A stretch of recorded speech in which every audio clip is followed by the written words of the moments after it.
Outre ses activités scientifiques et techniques, le Salon international des technologies de l'information et de l'innovation OSIAN 2022 constitue une niche d'opportunités pour les entreprises publiques et privées de mettre en lumière leurs offres et services aux yeux des participants et visiteurs. L'Agence congolaise pour l'emploi a brandi sous cette grand-messe du numérique afin de mettre à la disposition des jeunes en quête d'emploi des informations fiables visant à favoriser leur intégration dans le monde du travail. Nous avons toujours tendance à le dire au niveau de l'ACPE, là où il y a des entreprises, là où il y a des demandeurs d'emploi, il y a systématiquement ce que nous appelons l'intermédiation, la mise en relation. Et la présence de l'ACPE au Salon OSIAN, c'est pour essayer de normer, je dirais pas essayer, mais de normer les différents métiers du numérique. Expliquer aux demandeurs d'emploi, donc aux jeunes, les différents métiers porteurs, les métiers de demain comme nous les appelons, et aussi accompagner les entreprises dans l'identification des besoins en recrutement. Parce que nous avons au sein de l'ACPE une gibecière de demandeurs d'emploi que nous mettons à disposition des entreprises. Avant de postuler, le souhait c'est de connaître ses compétences, de connaître son profil, de bâtir un projet professionnel.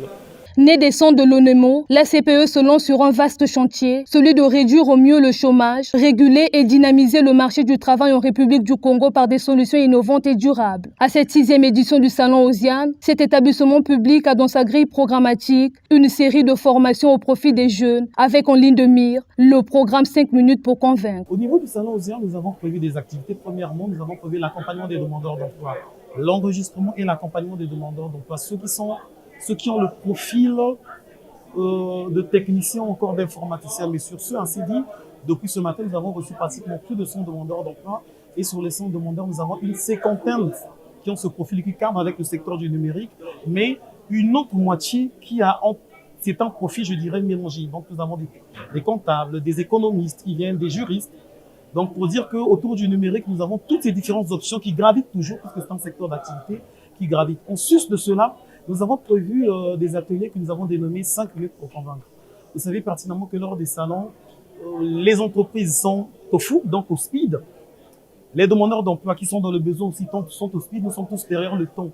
Et pour un demandeur d'emploi, la mise en relation, nous avons notre atelier que nous avons demandé 5 minutes pour convaincre. Donc le demandeur d'emploi sera formé dans les techniques de négociation ou encore de prise de rendez-vous avec les entreprises.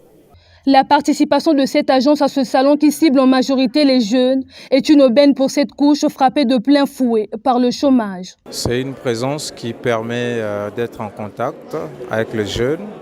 C'est un moment où nous profitons, nous jeunes, surtout les demandeurs d'emploi ou les chercheurs d'emploi.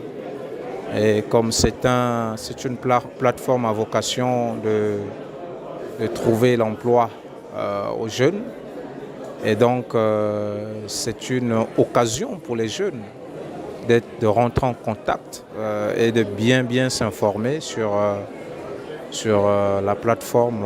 Le stand de l'Agence congolaise pour l'emploi, doté de coachs et conseillers en recherche d'emploi, reste ouvert jusqu'au 30 avril prochain.